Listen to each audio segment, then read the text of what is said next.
आज और मेरे सभी प्यारे विद्यार्थियों को जय हिंद। बीट एग्जाम्स के ऑनलाइन प्लेटफॉर्म में आप सभी प्यारे विद्यार्थियों का मेरे साथ जीएस प्रैक्टिस में वेलकम है। शुरुआत करते हैं धारदार जबरदस्त मजेदार टॉपिक जिसमें हम लोग पढ़ते हैं जीएस प्रैक्टिस और जीएस के बहुत ही बेहतर क्वेश्चंस को हम लोग कवर करते हैं। इसमें अच्छे अच्छे क्वेश्चन उसमें कवर किया जाता है।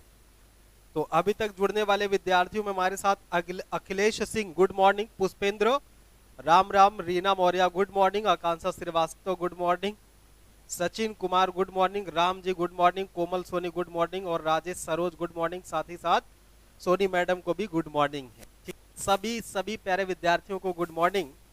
और प्लीज एक बार आप सभी लोग शेयर कर दीजिए और शेयर करने के साथ अपनी जिम्मेदारी समझेंगे। शेयर करने के साथ ही आप अपनी जिम्मेदारी समझेंगे कि शेयर करने के साथ साथ आपको क्या करना है, थोड़ा सा हेल्प करना है इस बात के लिए कि आपके जितने भी यार मित्र हैं अगर हो सके तो उनसे कह दीजिए कि प्लीज एक बार आकर के सेशन को जरूर ज्वाइन करें, सेशन को एक बार जरूर से देखने का प्रयास करें, उसे समझने और पढ़ने का प्रयास करें। हो सकता है कि इसकी वजह से उनके लाइफ में जीएस की जो दिक्कत रही हो वो बदल जाए। एक बार सभी बच्चे बता दीजिए कि आवाज सर बहुत बहुत कटे हो गया, इतना वेट ना कराइए, क्या करिए।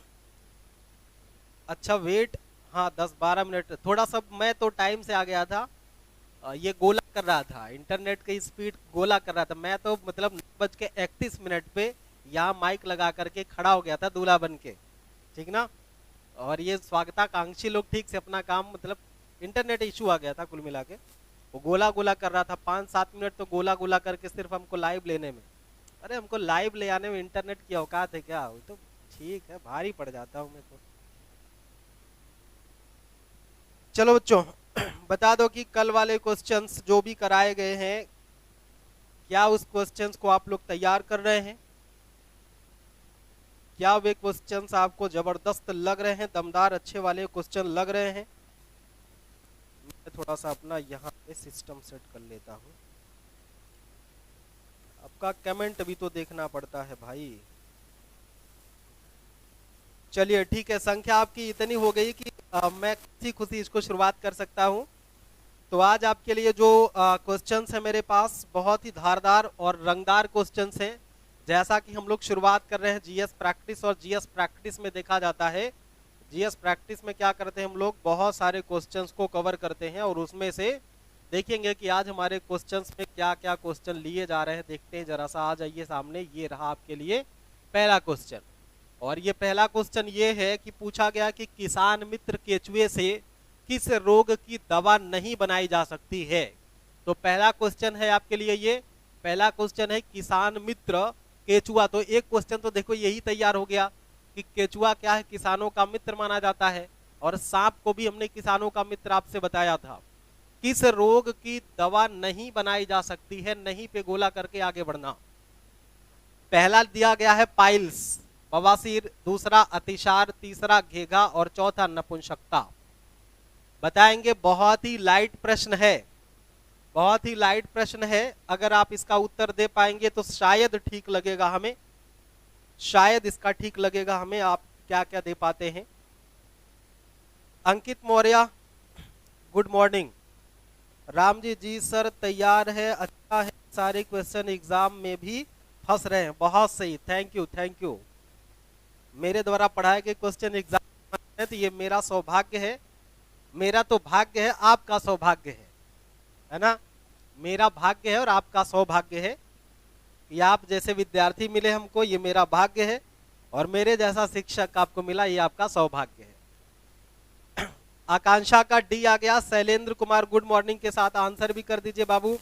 राम सिंह का डी आ गया, पुष्पेंद्र का डी आ गया, माने नपुंसकता की दवा नहीं बनाई जा सकती है अकॉर्डिंग टू माई क्विटली स्टूडेंट की तरफ से आंसर आ गया चौथा वाला। तो मैं आपको बता दूं कि किसान मित्र केचुआ है, केचुआ से नपुंसकता की दवा बनाई जा सकती है, सुन लेना ठीक से, केचुए से नपुंसकता की दवा बनाई जा सकती है, अतिसार की दवा बनाई जा सकती है माने पेचिस, और बवासीर अर्थात पाइल्स की दवा बनाई जा सकती है, लेकिन घेघा अर्थात ऑप्शन सी, इसकी दवा नहीं बनाई जा सकती है। इस बात को आप लोग नोटिस करेंगे। लेकिन पेचिस की दवा नहीं बनाई जा सकती है, इस बात को आप लोग नोटिस करेंगे। ठीक है, घेघा की दवा नहीं बनाया जा सकता, घेघा के लिए इसका उपयोग नहीं किया जा सकता है। बताए भाई, बात सही हो गई। अर्थात हमारा जो उत्तर सही होगा वो उत्तर क्या सही होगा, उत्तर क्या सही होगा, उत्तर सी वाला सही होगा कि किसान मित्र केचुए से किस रोग की दवा नहीं बनाई जा सकती है। कोमल सोनी का उत्तर सी आया था, कोमल का उत्तर बढ़िया है। सोनी कौशल का भी उत्तर ठीक है, कोमल सोनी और ये सोनी, इनका उत्तर ठीक है, सी उत्तर इन्होंने करा है, तो ये उत्तर इनका ठीक है। अच्छा, एक बात ध्यान से देखना, नपुंसकता इसके अलावा जैसे देखो पीलिया का भी दवा इससे बनाया जाता है, पीलिया, पीलिया जानते हैं ना, ज्वाइंटिस की दवा भी इससे बनती है। तो बवासीर, अतिसार, नपुंसकता और पीलिया की दवा भी इससे बनाया जा सकता है। साथ ही साथ एक और रोग है, जैसे शरीर में गठिया होता है, शरीर में गठिया रोग होता है ना, शरीर का गठिया होता है, तो इस गठिया रोग की भी दवा बनाई जा सकती है। आप लोग इसको नोट कर लेंगे कि घेघा से, घेघा रोग की दवा नहीं बनाई जा सकती है। अरे यार, आपको पता है कि नहीं पता है, घेघा नमक, हमारे नमक में एक पदार्थ पाया जाता है, जल्दी से आप लोग बताएंगे कौन सा पदार्थ है, जो आपके जीवन में सुई के नोक भर उसकी जरूरत है और आजीवन आपको घेघा नाम का रोग नहीं होगा। ठीक ना, इसको गलकंठ कहते हैं, गले में बहुत गला मोटा हो जाता है। जरा सा बताएं तो नमक में वो कौन सा तत्व मिलाया जाता है जिसकी वजह से व्यक्ति को घेघा रोग नहीं होता है। कोमल जी ऑल सब्जेक्ट पढ़ती हैं क्या? शैलेंद्र कुमार, रीना मौर्य ने कहा आयोडीन, बहुत सही। आयोडीन, नमक में देखो आयोडीन मिलाया जाता है और आयोडीन की कमी से,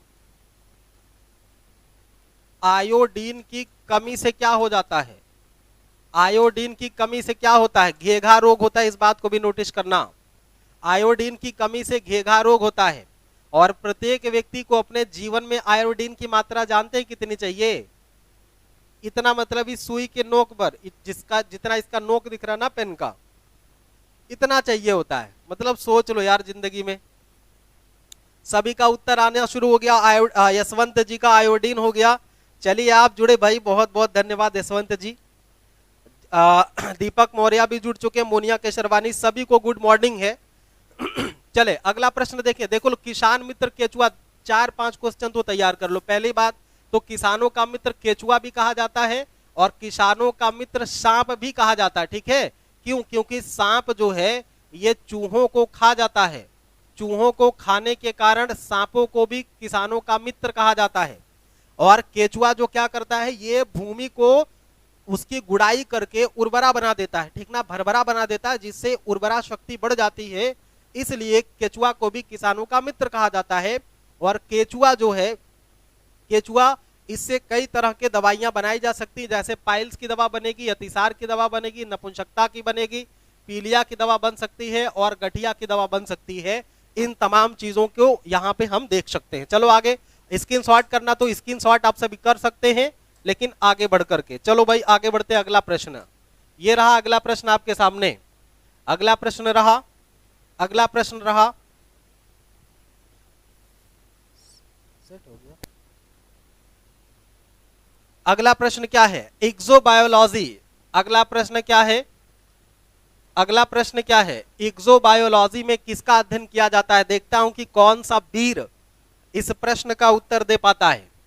एक्सोबायोलॉजी का, एक्सोबायोलॉजी, एक्सोबायोलॉजी में किसका अध्ययन किया जाता है? एक्सोबायोलॉजी में किसका अध्ययन किया जाता है? जल्दी से आप सभी बताएंगे। ऑप्शन ए है जीवित जीवों का बाह्य लक्षण, पृथ्वी की सतह पर जीवन, या वायुमंडल के बाहरी परतों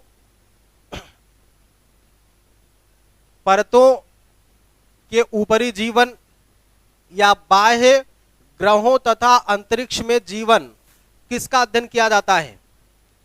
मोनिका का बी आया है, राम जी का ए आया है, पुष्पेंद्र का बी आया है, शशिकांत का डी आ गया है, अंकित मौर्य का सी आ गया है, रीना का बी आ गया है। लेकिन हाँ, शशिकांत का डी आ गया है। अभी तक एक उत्तर डी आया है। देखो, जब हम बात करते हैं एक्सोबायोलॉजी की, तो एक्सोबायोलॉजी में हम बाह्य ग्रहों तथा अंतरिक्ष में जीवन की संभावनाओं की तलाश करते हैं, ठीक ना। जब आप देखेंगे, जैसे आपको पता है कि हमारी जो अर्थ है, इस अर्थ के ऊपर, अर्थ के बाहर जो अंतरिक्ष का एरिया पाया जाता है, मानव शुरुआत से ही मानव के हृदय में इसकी जानकारी पाने का एक अलग तरह का कौतूहल दिखाई देता है। और जब मनुष्य क्या करेगा कि अर्थ के बाहर, मतलब पृथ्वी के बाहर किसी अन्य ग्रह पर, पृथ्वी के बाहर किसी अन्य ग्रह पर, जैसे मान लीजिए कि चंद्रमा पर, ठीक है, जैसे मान लीजिए चंद्रमा पर और मंगल ग्रह पर, चंद्रमा और मंगल पर जीवन तलाशने का प्रयास किया जा रहा है ना, किया जा रहा है। जैसे मंगल पर आप देख रहे हैं कि जीवन को तलाशने का कार्य शुरू हो गया, मंगलयान भेजा जा रहा है, और चंद्रमा पर भी जीवन तलाशने, पानी खोजने का काम किया जा रहा था। तो इस तरह से हम देखते हैं कि पृथ्वी के बाहर कुछ ऐसे भी ग्रह अंतरिक्ष में हैं जिन पर जीवन तलाशा जाएगा। तो यह किसके अंतर्गत होगा? यह कहा जाएगा एक्सोबायोलॉजी के अंतर्गत इसका अध्ययन किया जाता है। ठीक है, उम्मीद है कि आपको बातें समझ आ गई होंगी। पृथ्वी की सतह पर जीवन नहीं, उत्तर इसका डी सही है मेरे बच्चों, उत्तर इसका डी सही है। माने चौथा ऑप्शन इसका सही है कि बाह्य ग्रहों और अंतरिक्ष में जीवन की खोज करने का अध्ययन जो है वो एक्सोबायोलॉजी कहलाता है। उम्मीद है कि बात आपको खट से समझ में आई होगी। आ जाइए अगले प्रश्न पर।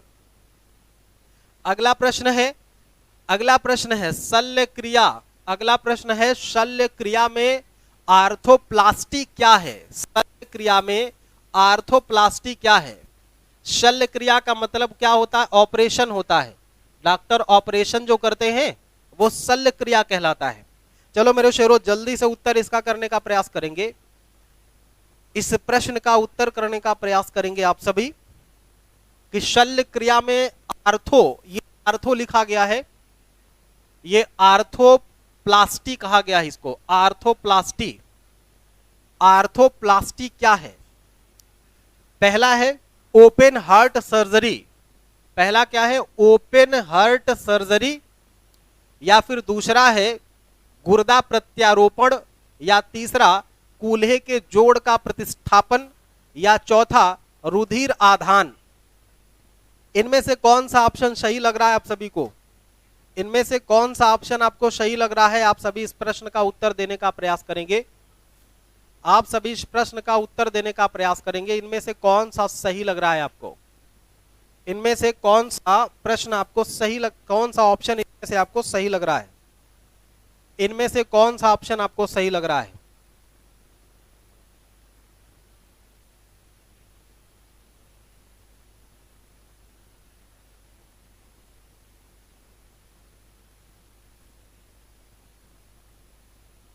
तो क्या हो गया भैया? शल्य क्रिया में आर्थोप्लास्टी का अर्थ क्या होता है?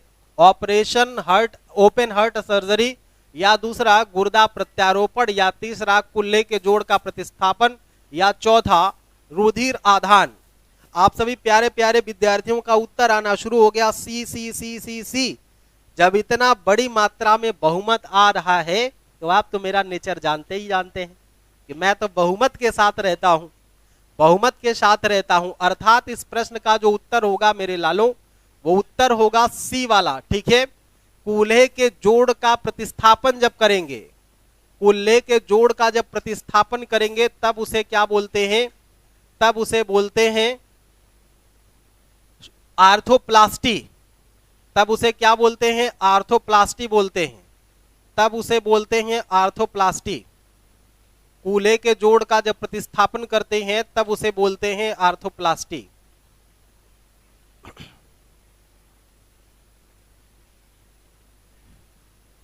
ये देख रहे हैं नर कंकाल, ये नर कंकाल अगर आप देख रहे हैं तो इसी नर कंकाल में, इसी नर कंकाल में, इसी नर कंकाल में देखो यहां पे आ जाती है खोपड़ी। ठीक है, यहां पे आ जाती है खोपड़ी,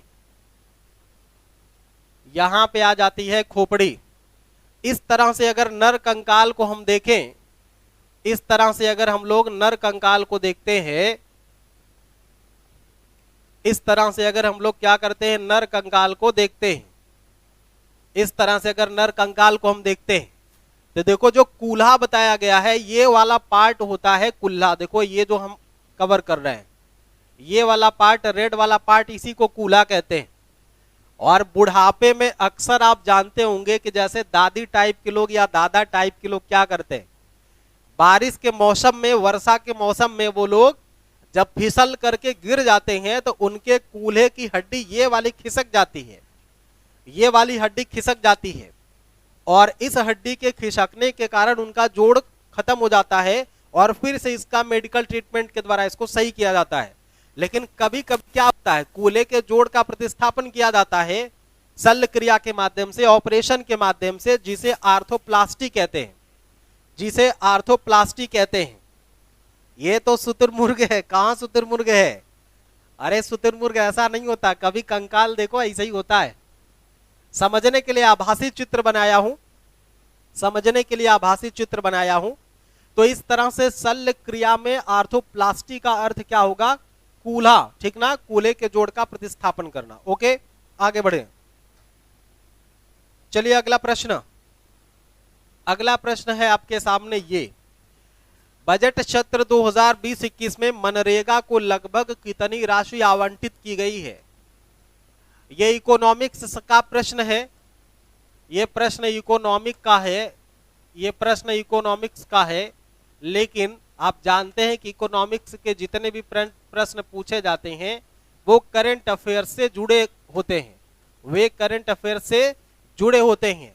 तो इकोनॉमी का प्रश्न है, बजट सत्र 2020-21 से पूछा जा रहा है कि 2020-21 में मनरेगा, ठीक है, मनरेगा को लगभग कितनी राशि आवंटित की गई है, इस बात को आपको बताना है। पहला ऑप्शन दिया जा रहा है, पुष्पेंद्र का उत्तर आ गया, ये धीरज का ये आ गया, माने 75,000। अच्छा ये एक बात देखना, ये करोड़ में लिखा गया है ना, ये करोड़ रुपया है, करोड़ रुपया में इसको निर्धारित किया गया है। अब सबके नीचे करोड़ रुपया लिख लेना, सबके नीचे करोड़ रुपया लिख लेना। 75,000 करोड़ रुपया, 61,500 करोड़ रुपया, 39,161 करोड़ रुपया या 34,115 करोड़ रुपया। कोमल सोनी का उत्तर 61,500 आ गया, राम जी का 7500 आ गया, शैलेंद्र का 7500 आ गया, धीरज का 75 आ गया, पुष्पेंद्र का 75 आ गया। अच्छा एक बात ध्यान से सुनना कि ये जो क्वेश्चंस पूछे जा रहे हैं, ये जो क्वेश्चन पूछे जा रहे हैं, जो नए तरह के क्वेश्चन हैं, क्वेश्चन को आप समझेंगे कि जो 75,000 करोड़ रुपए की बात की गई है, ये प्रधानमंत्री किसान सम्मान निधि की राशि है, ठीक है, ऐसे आगे लिख लेना, प्रधानमंत्री किसान सम्मान निधि, इसी को कहते हैं पीएम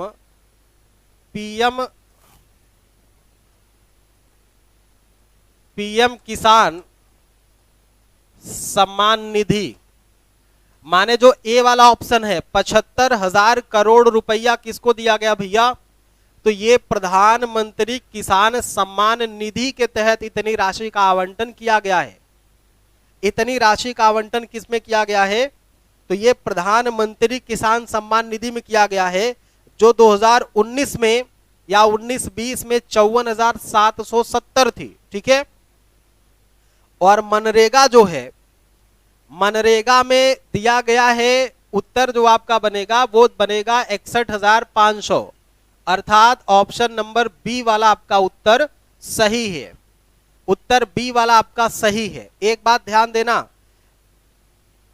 कि ये अगर 2019-20 का डाटा आपसे समझे तो 2019-20 में इनका जो मनरेगा में दिया गया था 71,002 था, 71,002 इतना करोड़ राशि, ठीक है, इतना करोड़ राशि 2019-20 में मनरेगा में दिया गया था। लेकिन 2020-21 में कितना हो गया, 2020-21 में कितनी राशि इसकी आवंटित हो गई, 61,500 की राशि इसकी आवंटित हो गई है, ठीक हो गई बात। अच्छा तीसरा जो ऑप्शन सी है, तीसरा जो ऑप्शन सी है, ये राष्ट्रीय शिक्षा मिशन के लिए दिया गया है, ये राष्ट्रीय शिक्षा मिशन की आवंटित राशि है। राष्ट्रीय शिक्षा मिशन के लिए आवंटित राशि है। अंदर में दोनों आवाज जा रही है। तो क्या है, राष्ट्रीय शिक्षा मिशन में कितनी राशि का आवंटन किया गया है? 39,161। तो आप ये पूछेंगे कि भाई डी वाला 34,115 किसके लिए दिया गया है? 34,115 किसके लिए दिया गया? तो राष्ट्रीय स्वास्थ्य मिशन के लिए, राष्ट्रीय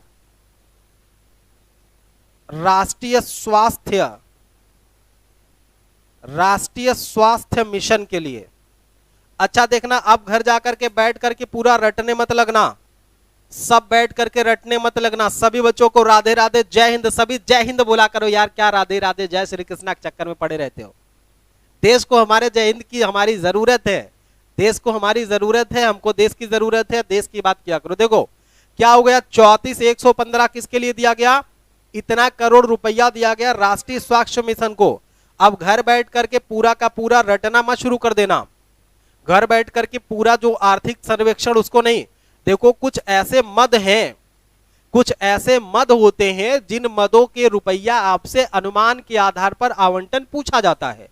तो सभी को ऐसा नहीं कि आप पूरा का पूरा नोट कर लो, आपको सभी नोट नहीं करना है। कुछ ऐसे सेक्टर हैं जैसे मनरेगा हो गया, स्वास्थ्य हो गया, शिक्षा हो गया, ये कुछ ऐसे सेक्टर हैं, सेना हो गया, ये कुछ ऐसे सेक्टर हैं जिनके आधार पर यह कहा जा सकता है कि कितना रुपए का आवंटन किया गया है। तो लगभग में आपसे पूछी जाती है राशि। तो पहला बताया क्या कि 75,000 करोड़ रुपया प्रधानमंत्री किसान सम्मान निधि में दिया जाएगा, ठीक है इतना। और मनरेगा के लिए 61,500 दिया जाएगा। राष्ट्रीय शिक्षा मिशन के लिए कितना? तो 39,161। और राष्ट्रीय स्वास्थ्य की अगर हम बात करें, हेल्थ पर कितना खर्च होगा, नेशनल हेल्थ मिशन पर कितना खर्च होगा? तो 34,115। ठीक है, आई थिंक सभी चीजें आपको क्लियर हो रही होंगी। आगे बढ़ते हैं, अगली बात देखेंगे यहां पे।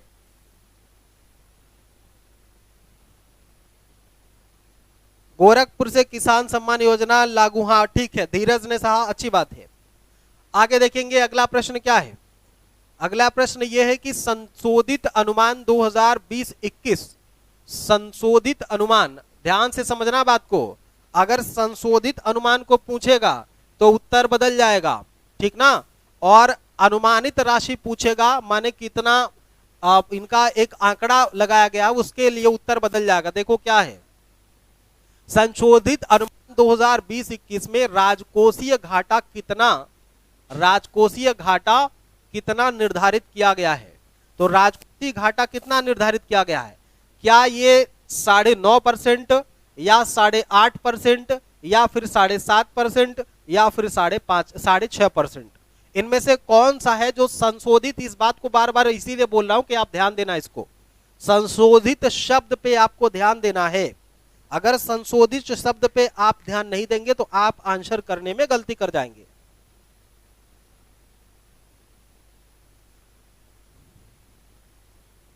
राम जी का 7.5% आ गया, 9.5% यशवंत जी का आ गया। चलिए जब यशवंत भाई कह दिए तो मैं मान ले रहा हूं कि यशवंत की बात सही है, 9.5%, ठीक है। संशोधित अनुमान जो राजकोषीय घाटा के बारे में बात की गई है 2020-21 के लिए, 2021 के लिए, वो कितना है? राजकोषीय घाटा का निर्धारण, एक शब्द देखना, यहां पे एक शब्द निर्धारित पूछा गया है ना, एक शब्द निर्धारित पूछा गया है, दूसरा संशोधित। तो इन दोनों शब्दों पे फोकस अगर आप करेंगे कि संशोधित अनुमान 2020-21 में राजकोषीय घाटा कितना निर्धारित किया गया है, ठीक है। राजकोषीय घाटा का निर्धारण होना और घाटे का अनुमान होना अलग विषय है, दोनों अलग विषय हैं, ठीक है। राजकोषीय घाटे का निर्धारण कितना किया गया है? वो किया गया है 9.5%। अब अगर आपसे पूछेगा 2020-21 में राजकोषीय घाटा कितना रहने का अनुमान है, तब इसका उत्तर हो जाएगा 6.8%, ठीक है। 2020-21 में 2020-21 में राजकोषीय घाटा कितना रहने का अनुमान है? अगर ये प्रश्न पूछेगा तब इस प्रश्न का उत्तर क्या हो जाएगा? तब इस प्रश्न का उत्तर हो जाएगा 6.8%। ठीक है, कितना हो जाएगा भैया? 6.8% इसका उत्तर हो जाएगा कि राजकोषीय घाटा कितना रहने का अनुमान है, तो अनुमान होगा 6.8%। अगर पूछेगा कि संशोधित अनुमान में कितना निर्धारित किया गया था, तो 9.5%। बता दो भैया, समझ में आई?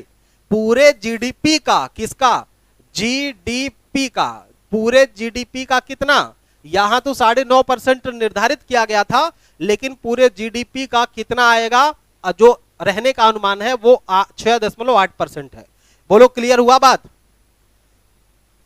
बोलो भैया बात क्लियर हो गई? चलो आगे बढ़ते हैं। नेक्स्ट,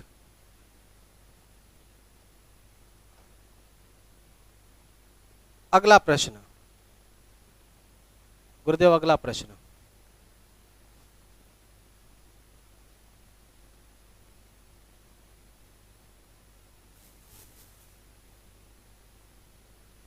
कोई बात,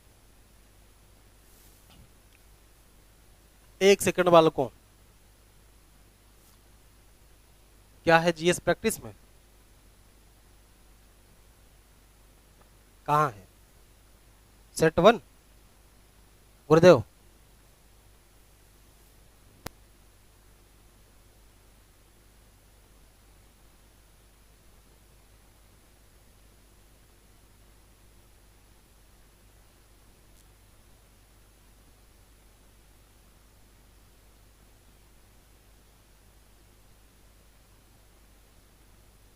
चलो भैया अगला प्रश्न आ जाओ,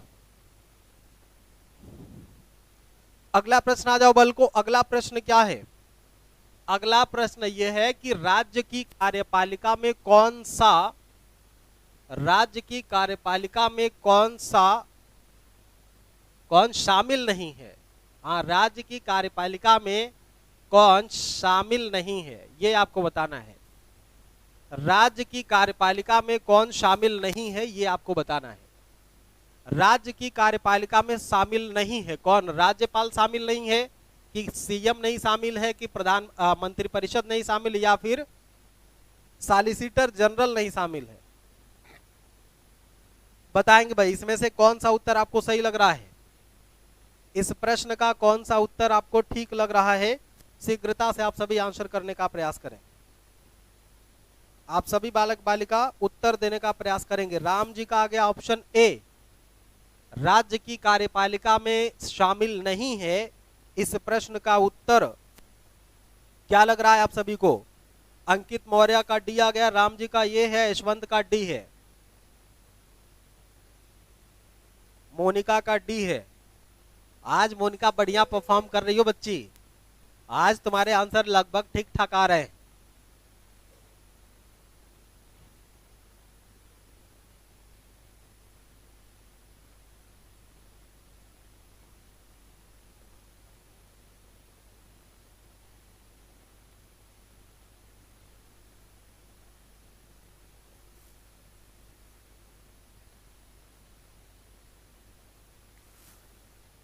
चले बताएंगे, लगभग विद्यार्थियों का डी आ रहा है, किसी का ऑप्शन ए आ रहा है, किसी का डी, लेकिन मैक्सिमम जो संख्या है, जो बहुमत है, वो डी के साथ है। देखो, सॉलिसिटर जनरल तो राज्य की कार्यपालिका में नहीं आ सकता है, ठीक है।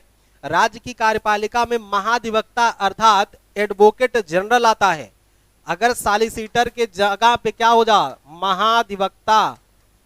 महाधिवक्ता, अगर सॉलिसिटर जनरल के स्थान पर हो जाता महाधिवक्ता, या इसी को कहते हैं एडवोकेट जनरल, तब ये बात आपके लिए सही हो जाती, माने चारों ऑप्शन सही हो जाते।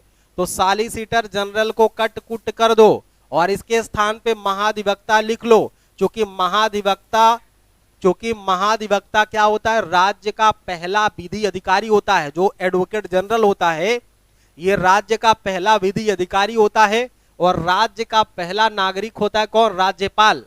आपको पता है कि राज्य की कार्यपालिका के बारे में, राज्य की कार्यपालिका के बारे में संविधान के भाग 6 में, संविधान के भाग 6 में इसकी चर्चा की गई है। अनुच्छेद 152 से 237 तक, आर्टिकल 152 से 237 तक, आर्टिकल 152 से 237 तक संविधान के भाग 6 में राज्य की कार्यपालिका का उल्लेख किया गया है। जो भाग 6 कहां से कहां तक है, 152 से 237 तक है। अच्छा, एक बात ध्यान देना कि भाग 6 को राज्यों का संविधान कहते हैं। भाग 6 को राज्यों का संविधान कहते हैं।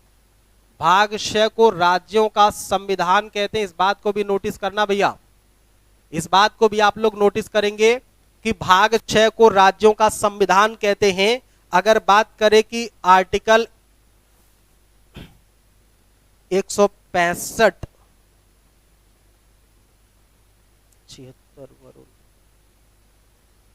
हाँ ठीक है, भाग 6 में है आर्टिकल 152 से 237 तक। वो बात मैं कह रहा हूं आपसे कि भाग 6 को राज्यों का संविधान कहते हैं। बात याद रखना, एक बार तो यह प्रश्न पूछा गया है, एक बार आपसे यह प्रश्न पूछा गया एग्जामिनेशन में कि राज्यों के लिए संविधान का कार्य कौन करता है।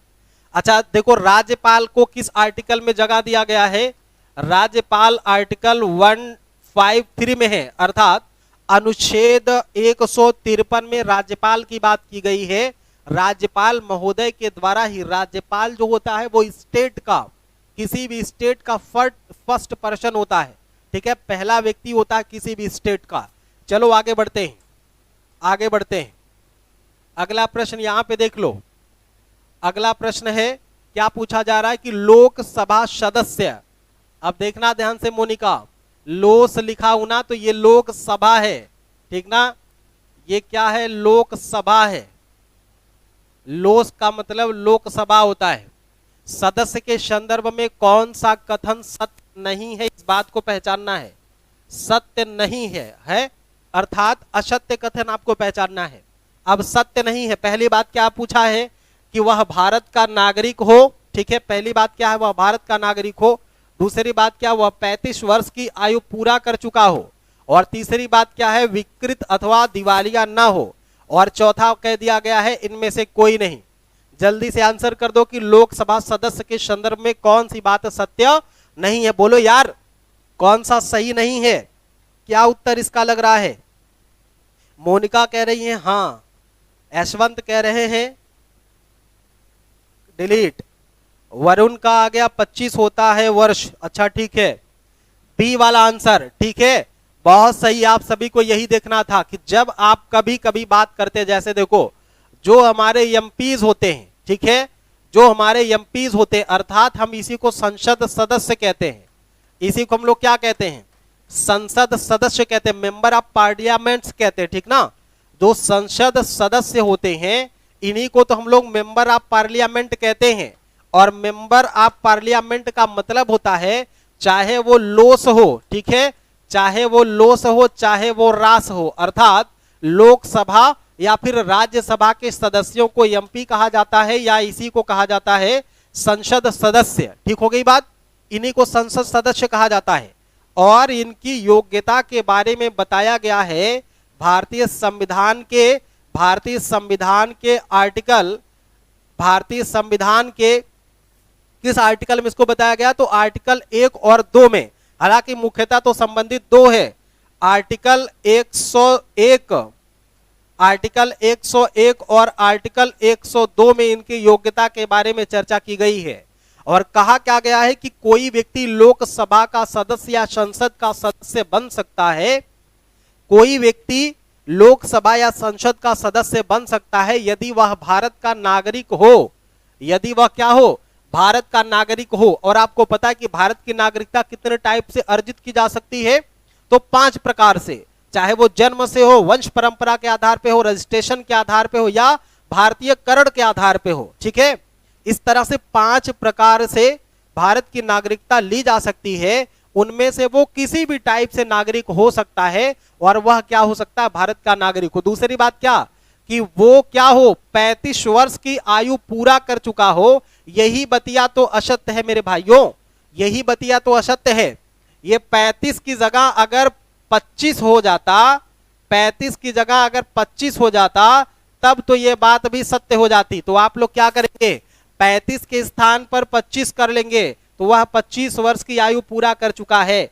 मतलब मेरी तो उम्र इतनी हो चुकी कि मैं राज्यसभा का सदस्य बन जाऊं, लेकिन आपकी उम्र शायद इतनी है कि आप लोकसभा के सदस्य बन सकते हैं।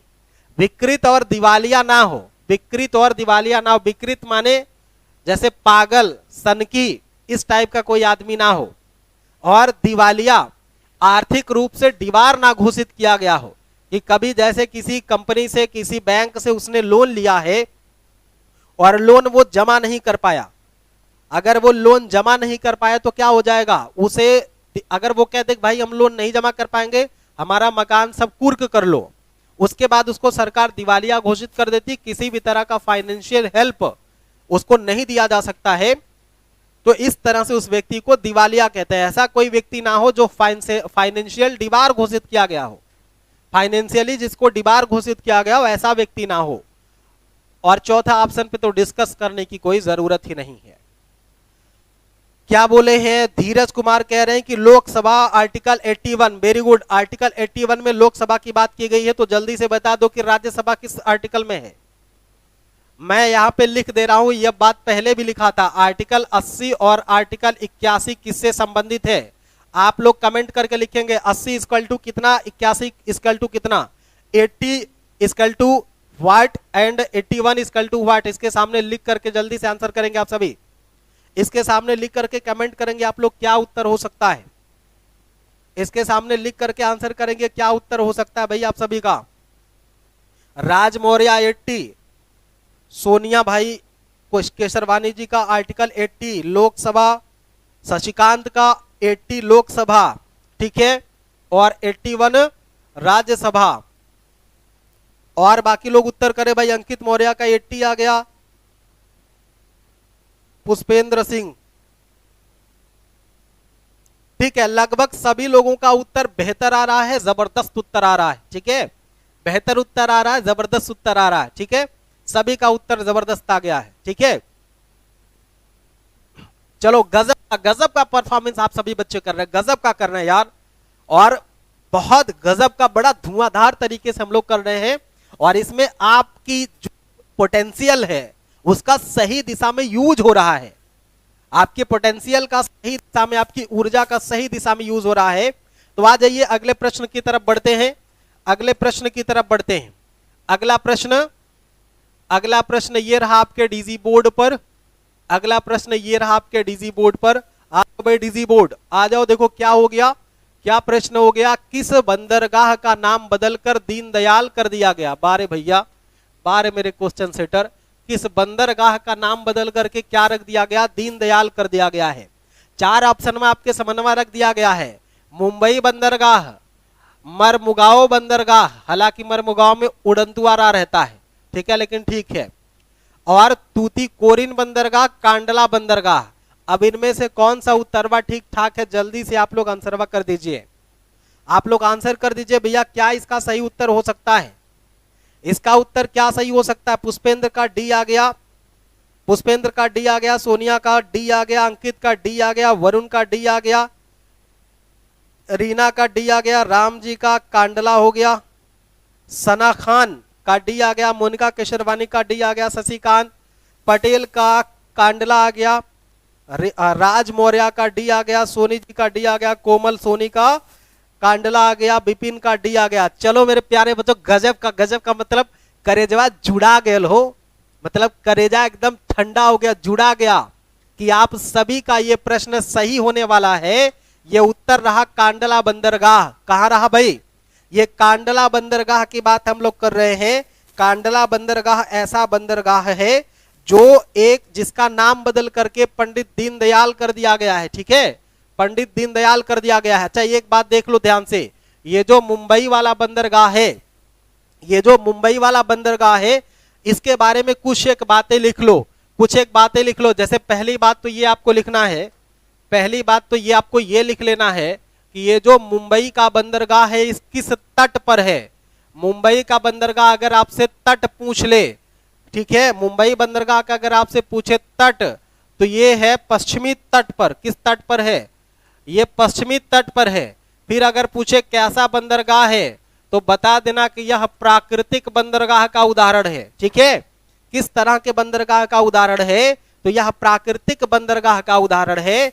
एक बात और लिख लेना मेरे शेरों कि यह भारत का सबसे बड़ा बंदरगाह है। भारत का सबसे बड़ा बंदरगाह है। ठीक है, भारत का सबसे बड़ा बंदरगाह है। तो मुंबई के बारे में दो तीन बातें आपको लिखना। पहली बात कि मुंबई बंदरगाह पश्चिमी तट का बंदरगाह है।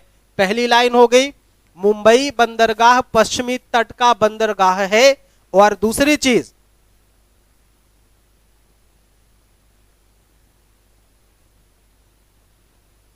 एक बार हो गया, क्या हो गया? मुंबई में क्या बोला गया कि पश्चिमी तट पर है। पहली बात देखो, तट भी याद रखना, पूर्वी और पश्चिमी। आपको कई बार बताया हूं, जैसे कल यहां से एक प्रश्न लिया था, ये वाले जहां भी, जैसे गुजरात हो गया, महाराष्ट्र हो गया, केरल हो गया, ये सब जितने बंदरगाह इस साइड में होंगे वो पश्चिमी बंदरगाह होंगे, और इस साइड जितने होंगे वो पूर्वी बंदरगाह होंगे। ठीक भैया, इसको याद रखना। तो कभी कभी इससे भी प्रश्न पूछा गया। सबसे बड़ा बंदरगाह मुंबई है, प्राकृतिक बंदरगाह गजब का। ठीक है, तो एक बात तो ये हो गई कि ये पश्चिमी तट पर है, हो गई बात ना। एक बात तो ये पश्चिमी तट पर, दूसरा कैसा बंदरगाह है? प्राकृतिक बंदरगाह का उदाहरण है। तीसरी बात की प्राकृतिक बंदरगाहों में भारत का सबसे बड़ा बंदरगाह है। बताओ भैया, क्लियर हुआ क्या? और दूसरी बात, ये जो मर्मुगांव है ये किस राज्य में है? तो ये गोवा में है। किस राज्य में है? गोवा में है। अच्छा, ये बता दोगे, तट की बात करेगा, अगर तट की बात करेगा तो कौन सा तट बनेगा? यह भी पश्चिमी तट का बंदरगाह होगा। कैसे तट का बंदरगाह होगा? पश्चिमी तट का। तो मर्मुगांव से हमने दो फैक्ट देखे। मर्मुगांव जो है, मर्मुगांव बंदरगाह एक प्राकृतिक बंदरगाह का उदाहरण है। एक बात और इसको नोट कर लेना कि यह एक प्राकृतिक बंदरगाह का एग्जाम्पल है। ठीक है, यह एक प्राकृतिक बंदरगाह का एग्जाम्पल है। दूसरी बात कहां पे? गोवा में है। तीसरी बात क्या है? पश्चिमी तट का, यह पश्चिमी तट का एक बंदरगाह है। ठीक है, मर्मुगांव बंदरगाह पश्चिमी तट का बंदरगाह है, गोवा में है, प्राकृतिक बंदरगाह का एग्जाम्पल है। बोलो भाई, प्राकृतिक बंदरगाह का एग्जाम्पल है। तीसरा आ गया तूतीकोरिन।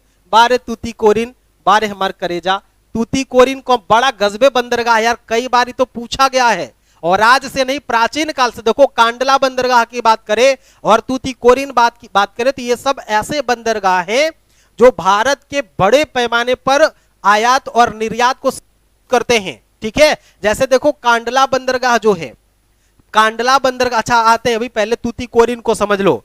तूतीकोरिन को अगर इसके तट की बात करें तो यह दक्षिणी छोर का बंदरगाह है। अगर इसके तट की हम लोग बात करें तो यह दक्षिणी छोर पर स्थित बंदरगाह है। कहां पे? तो दक्षिणी छोर पर स्थित है।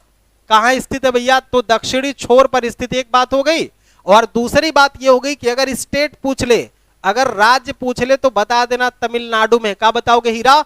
तमिलनाडु में है लाल। कहां पे है? तमिलनाडु में है तूतीकोरिन। कहां पे है? तमिलनाडु में है। बहुत सही, राज मौर्य ने कह दिया तमिलनाडु, धीरज ने कह दिया तमिलनाडु। आप सभी का भी उत्तर गजबे आ रहा है यार, गजब गजब उत्तर आप सभी कर रहे हैं, है ना। एक बात और देखना कि ये जो तूतीकोरिन बंदरगाह है, इसकी प्रसिद्धि किस लिए है? तो यह कोयला के निर्यात के लिए। ठीक है, ये कोयला के निर्यात के लिए जाना जाता है। इस बात को भी समझना, ये कोयला निर्यात के लिए जाना जाता है। ये अब तूतीकोरिन किस काम के लिए प्रसिद्ध है? तो ये कोयला निर्यात के लिए जाना जाता है। और एक काम इसका और प्रसिद्ध है, क्या? यह एक मत्स्य क्षेत्र है। ठीक है, मछली वाला, यह एक मत्स्य क्षेत्र है। ठीक है, या मत्स्य बंदरगाह भी इसको कह सकते हैं। मत्स्य बंदरगाह, मछली वाला बंदरगाह। और एक बात देखना, ये जो तूतीकोरिन बंदरगाह है, यहाँ के जो जहाजें हैं या जो नावें हैं, ये करीब 5 से 10 किलोमीटर दूर खड़े होते हैं। 10 किलोमीटर दूर यहाँ के जो नाव आती है या जहाज आती है व्यापारिक, वो 10 किलोमीटर दूर खड़ी होती है। ऐसा क्यों? क्योंकि यह छिछला सागर है। ये जैसे तूतीकोरिन का जो यहां पे जाएगा ना तमिलनाडु में, ये क्या है? ये छिछला है, इसका सागर का जल छिछला हुआ है। तो छिछला होने के कारण क्या हो गया? छिछला होने के कारण 10-5 किलोमीटर दूर ही जहाजें रुक जाती हैं। क्या हो? जहाजें रुक जाती, बाद में छोटे छोटे सिपों से वहां से माल उतार करके लाया जाता है। आई थिंक आप वेरी अंडरस्टैंड ठीक ठीक से बातों को कर रहे होंगे, अच्छे से आप बातों को समझ रहे होंगे। अब हमारा जो उत्तर बना था बच्चों, उत्तर क्या बना था? कांडला बंदरगाह। उत्तर क्या बना था?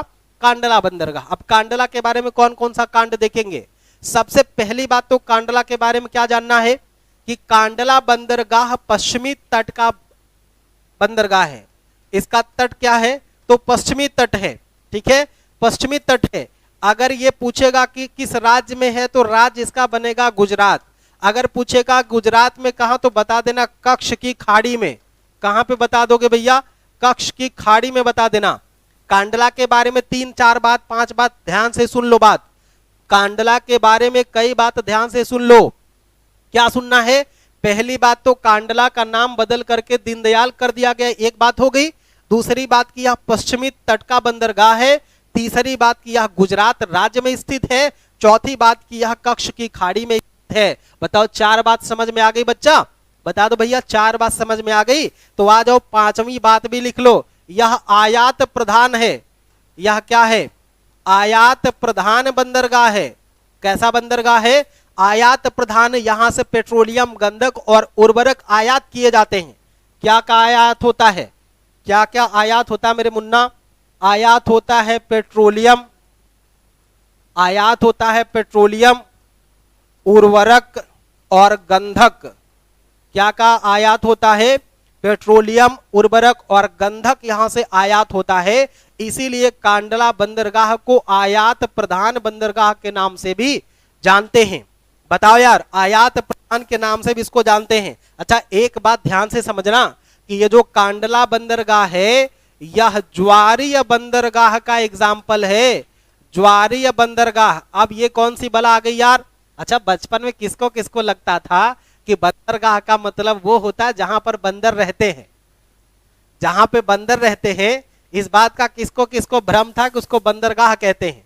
ठीक है, हमें तो था भाई। बहुत अच्छा पढ़ा रहे, थैंक यू, सभी को धन्यवाद। आप सभी को अच्छे से समझ में आ रहा है, इसके लिए आप सभी को धन्यवाद। आगे देखेंगे, आयात प्रधान है कांडला बंदरगाह। यह एक ज्वारीय बंदरगाह है। अब ये ज्वारी कौन सा बला आ गया भैया? देखो 2 चीज होती है ना, एक होता है ज्वार और दूसरा का होता है भाटा। अब ज्वार भाटा, भाटा का मतलब वो भौरी चोखा वाला भाटा नहीं, उसको बैगन कहते हैं। भाटा एक वो भी होता है। भाटा का संदर्भ लिया गया छोटे से। जब कभी समुद्र की लहरें जो है वो ऊंची उठ जाए तो ज्वार, और उसी स्थान पर एक दूसरे स्थान पर सागर की लहरें नीचे रहती हैं, उसको ज्वार और भाटा कहते हैं। मतलब ज्वार और भाटा एक ही समय आता है, 2 स्थान पर आता है। जहां पर सागर का जलस्तर ऊपर उठ जाएगा उसे ज्वार कहते हैं, और जहां पे सागर का जलस्तर नीचे दिखता है उसे भाटा कहते हैं। अगर ना समझ में आए तो एक परात पानी भर लेना और उस परात के पानी को एक तरफ से इसे उठा देना, एक तरफ से इसे उठा देना। जब उसको उठाओगे तो देखोगे कि एक तरफ जलस्तर बढ़ जाएगा और दूसरी तरफ जलस्तर घट जाएगा। तो जब जलस्तर बढ़ेगा तो उसे बोलेंगे ज्वार, जलस्तर घटेगा तो उसे बोलेंगे भाटा। लेकिन आप जानते होंगे कि जब कभी हीरो हीरोइनिया को लेकर के गोवा के बिजवा पे जाता है तो क्या करता है? लहरों में सब छोटका छोटका पटवा पहन के नहीं टहलते हैं? अरे देखे खूब होंगे, बस याद ना आ रहा, हमारे सामने शर्मा रहे। होता कि नहीं होता है भाई? देखो ज्वार भाटा, जब समुद्र की लहरें आती हैं तो समुद्र के किनारे बीच पे बैठ करके लोग अक्सर इंजॉय करते हैं, है ना। और उन्हीं लहरों की जब बड़ी लहरें आती हैं तो जो पानी होता है वो कांडला बंदरगाह के बड़े बंदरगाही क्षेत्र में पानी बड़ी मात्रा में प्रवेश कर जाता है। और जब ज्वार का पानी कांडला बंदरगाह में प्रवेश करता है तो उसी पानी के भरोसे, उसी सागरीय जल के भरोसे बड़ी बड़ी नावें आकर के बंदरगाह में रुक जाती हैं। तो इसको चलने के लिए बहुत आसान मात्रा में जल की उपलब्धता बढ़ जाती है। ठीक है, बड़ी मात्रा में जल की उपलब्धता बढ़ जाती मेरे शेरों, इसलिए बोला गया कांडला बंदरगाह क्या है, एक ज्वारी बंदरगाह है। बोल दो भाई, तड़क गए कि भड़क गए? अच्छा लग गया बात? कोई जीभ निकाल रहा है, कोई हंस रहा है, कोई ताली बजा रहा है, मतलब आप खुश हैं तो हम भी खुश हैं। ठीक है, उम्मीद है कि एकदम करेजवा में बात समा गई है, माने बंदरगाह वाली बात एकदम करेजवा में समा गई है, गहरे से उतर गई है। ठीक है, अब भूलना नहीं चाहिए बालकों। आ जाओ अगला प्रश्न देखते हैं, स्क्रीनशॉट और लेना हो तो ले लो।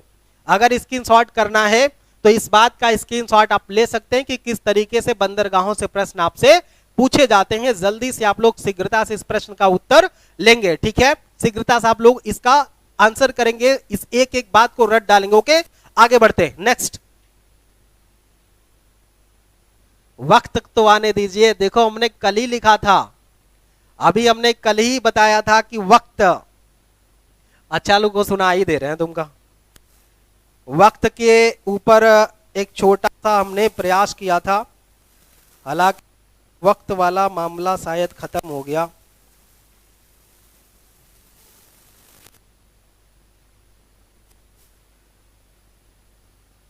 अरे यार वो अच्छा लिखा था, चलो कल सुना देंगे। वक्त वक्त था तो वक्त रुका ही नहीं, नादान तो हम थे तो जो वक्त को वक्त पर समझ ना पाए, कुछ इस तरह से लिखा था। पूरी लाइन है, सुनाएंगे कभी अगले दिन। ठीक है, आ जाओ आज अगला प्रश्न। अगला प्रश्न ले लो। अगला प्रश्न क्या है, भारतीय नागरिक उड्डयन विभाग की स्थापना कब की गई? धारेदार प्रश्न है।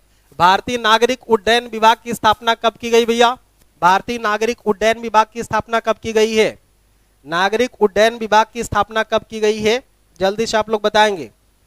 उड्डयन विभाग की स्थापना कब की गई है? इस बात को शीघ्रता से आप लोग आंसर करेंगे। उड्डयन विभाग, भारतीय नागरिक उड्डयन विभाग की स्थापना कब की गई है, इसको आप लोग बताने का कष्ट करेंगे। 4 ऑप्शन आपके सामने है, 4 ऑप्शन आपके सामने है। शीघ्रता से आंसर करने का प्रयास करें, शीघ्रता से आंसर करने का प्रयास करेंगे। Please like and share. हाँ भाई, अगर चीजें अच्छी लग रही हो तो लाइक शेयर सब्सक्राइब करें। जो भी बच्चे नए हैं वो बच्चों से मैं कह रहा हूं, आप डेली 9:30 बजे, डेली 9:30 बजे और शाम को 7 बजे, शाम को 7 बजे से जो स्टैटिक जीके और करंट अफेयर्स की क्लास चलती है, और मॉर्निंग में 9:30 बजे से, मॉर्निंग में 9:30 बजे से चलती है जीएस प्रैक्टिस की क्लास। जीएस प्रैक्टिस की क्लास चलती है। जो बच्चा भी इसको पढ़ना चाहता है वो 9:30 बजे से इसी चैनल पर आकर के मेरा इंतजार करेगा। 1-2 मिनट में मैं आ ही जाऊंगा। 18 फरवरी 1911 भारतीय उड्डयन विभाग, भारतीय नागरिक उड्डयन विभाग की स्थापना 1911 में नहीं मेरे शेरों, बल्कि ये कब हुआ था? 1927 में हुआ था। 1911 में नहीं, बल्कि क्या हुआ था? 1927 में। सभी का उत्तर लगभग गलत है, सभी का उत्तर लगभग गलत है। जिसका उत्तर ए आएगा वो बात सही मानेगा। 1911 में, 1905 में क्या हुआ था, 1935 में क्या हुआ था, आप जान सकते हैं। देखो 1927 में तो नागरिक उड्डयन विभाग की स्थापना की गई। अंडरस्टैंड, कायदे से बात समझ आ गई होगी। 1911 में दिल्ली को कलकत्ता के स्थान पर, कलकत्ता के स्थान पर भारत की राजधानी को दिल्ली स्थापित करने की बात की गई थी। ठीक है, और उसके बाद क्या बोला गया कि 1905 में बंगाल विभाजन हुआ था। बड़ी बड़ी घटना है, मैं आपसे बता दे रहा हूं कि बंगाल विभाजन हुआ था। 1935 में भारत का एक एक्ट, 1935 का अधिनियम आया था भारत में। 1935 का अधिनियम आया था जो भारतीय संविधान पर सर्वाधिक ज्यादा प्रभाव डालता है। भारतीय संविधान के सबसे ज्यादा अनुच्छेद, आर्टिकल जो 1935 का अधिनियम है उससे लिया गया है। ठीक है, 1935 के अधिनियम से लिया गया है। आ जाओ बच्चा लोग अगले क्वेश्चन की तरफ। अगला क्वेश्चन ये रहा, देश का पहला जूट कारखाना कब लगाया गया? देश का पहला जूट कारखाना कब लगाया गया? जूट के बारे में आप लोग जानते होंगे, जूट के बारे में आप सभी जानते होंगे कि जूट का मतलब होता है जैसे जिससे हम लोग टाट बनाते हैं, गलीचा बनाते हैं, है ना, बोरा बनाते हैं, जूट।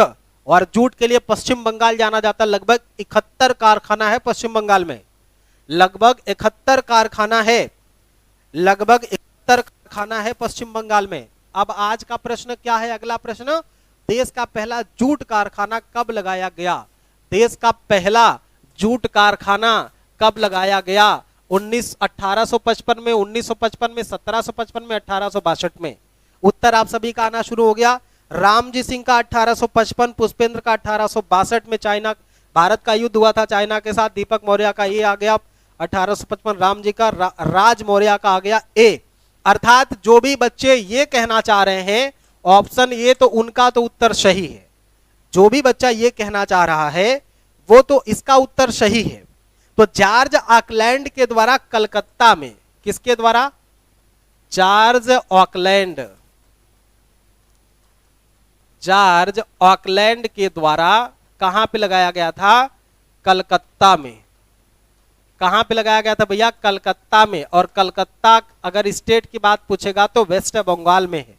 अगर स्थान आपसे पूछ ले कि किस स्थान पर लगाया गया था, अगर स्थान आपसे पूछ ले कि किस स्थान पर लगाया गया था तो क्या बोलेंगे? किस स्थान पे अगर पूछ ले तो क्या बताएंगे? रिसरा एक स्थान था, रिसरा एक स्थान था, रिसरा एक स्थान था, रिसरा। इसी रिसरा नामक स्थान पर पहली बार भारत का पहला जूट कारखाना लगाया गया था। भारत का पहला जूट कारखाना लगाया गया था।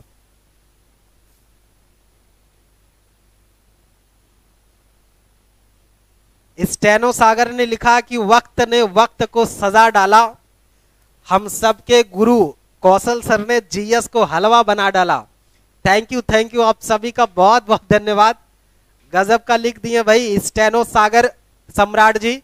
वक्त ने वक्त को सजा डाला, हम सबके गुरुजी जीएस को हलवा बना डाला। ठीक है, बैठा दिए हैं। देखो क्या हुआ कि जॉर्ज ऑकलैंड के द्वारा कलकत्ता अर्थात पश्चिम बंगाल के कलकत्ता में या कोलकाता में सिसरा नामक स्थान पर 1855 ईस्वी में देश का पहला जूट कारखाना स्थापित किया गया है। ठीक है, देश का पहला जूट कारखाना स्थापित किया गया है। अच्छा, एक बात देखना कि विश्व में जो भारत है ना, ये जूट की बनी वस्तुओं का सबसे बड़ा उत्पादक है। भारत जो है जूट की वस्तुओं का, भारत जूट की वस्तुओं का सबसे बड़ा उत्पादक राष्ट्र है, सबसे बड़ा उत्पादक राष्ट्र है। ठीक है, जूट का सबसे बड़ा उत्पादक राष्ट्र भारत है। ठीक है, अगर निर्यातक की बात करेंगे तो निर्यात के स्थान दूसरा आता है इसका। ठीक ना, निर्यातक में भारत का स्थान क्या आता है? सेकंड आता है। निर्यात में दूसरे स्थान पर है, लेकिन इसके उत्पादन में क्या है? पहला भारत है। दुनिया में पहला स्थान इसका है, दुनिया में पहला स्थान है, दुनिया में पहला स्थान है। चलो आ जाओ भाई, अगला प्रश्न आ जाओ मेरे लालो। अगला प्रश्न क्या है? अगला प्रश्न तो ये रहा आपके सामने कि कोयला किस प्रकार के शैलों में पाया जाता है? कोयला किस प्रकार के शैलों में पाया जाता है? कोयला किस प्रकार के शैलों में पाया जाता है? अवसादी शैलों के मध्य, आग्नेय शैलों के मध्य, ए और बी दोनों, इनमें से कोई बताओ भाई। दो ऑप्शन आपको यूज करना है, दो ऑप्शन में ही आंसर आपके मिल जाएंगे, दो ऑप्शन में ही आपके आंसर मिल जाएंगे। शीघ्रता से आंसर करने का प्रयास करेंगे। कोयला किस प्रकार, कोयला माने कोल, किस प्रकार के शैलों माने पत्थरों में पाया जाता है, किस प्रकार की चट्टानों में पाया जाता है, किस प्रकार के पर्वत पहाड़ियों में पाया जाता है? शीघ्रता से आंसर करेंगे शेरों।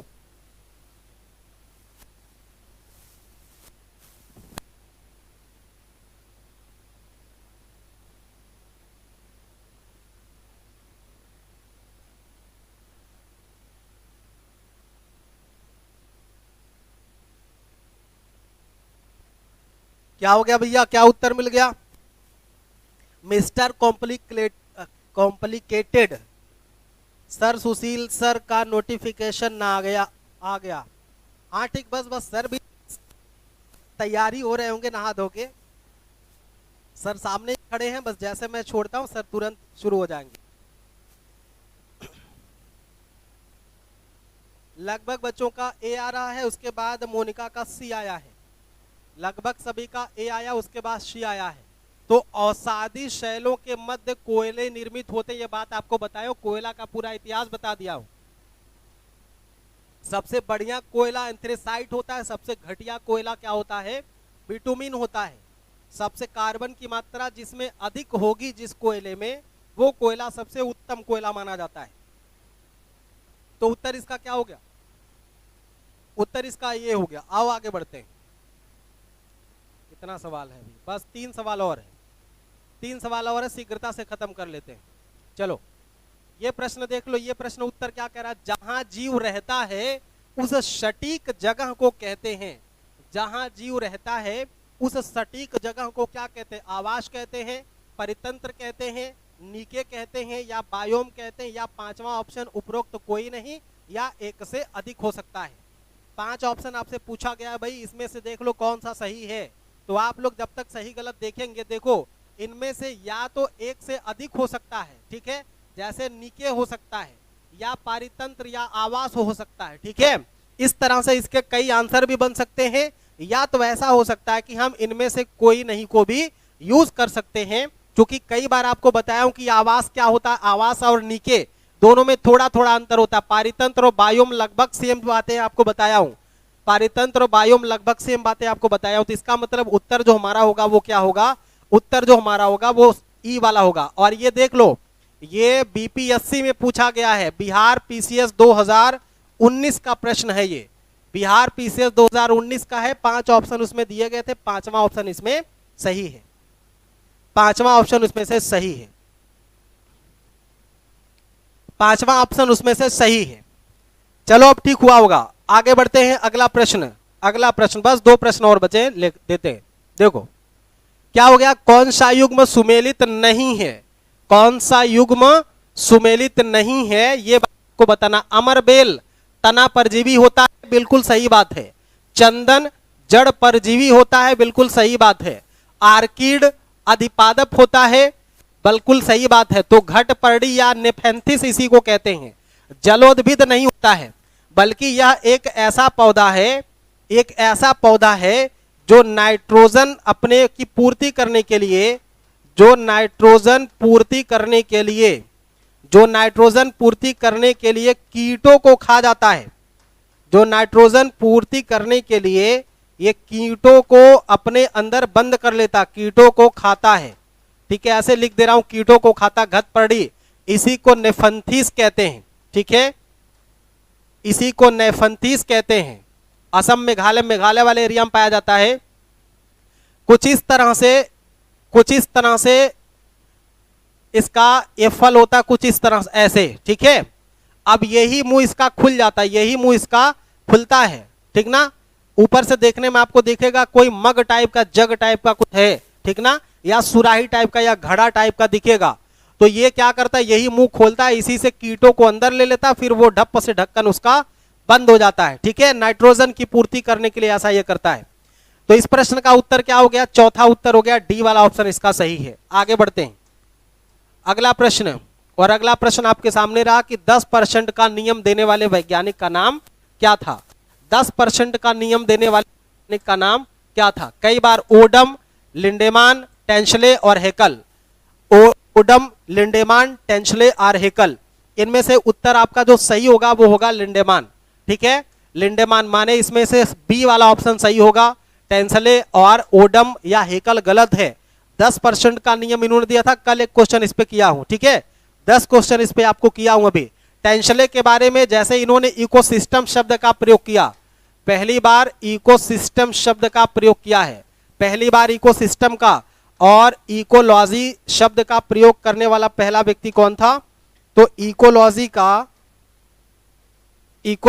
पहली बार प्रयोग करने वाला व्यक्ति हेकेल था, और इकोसिस्टम का पहली बार प्रयोग करने वाला व्यक्ति टेंशले था।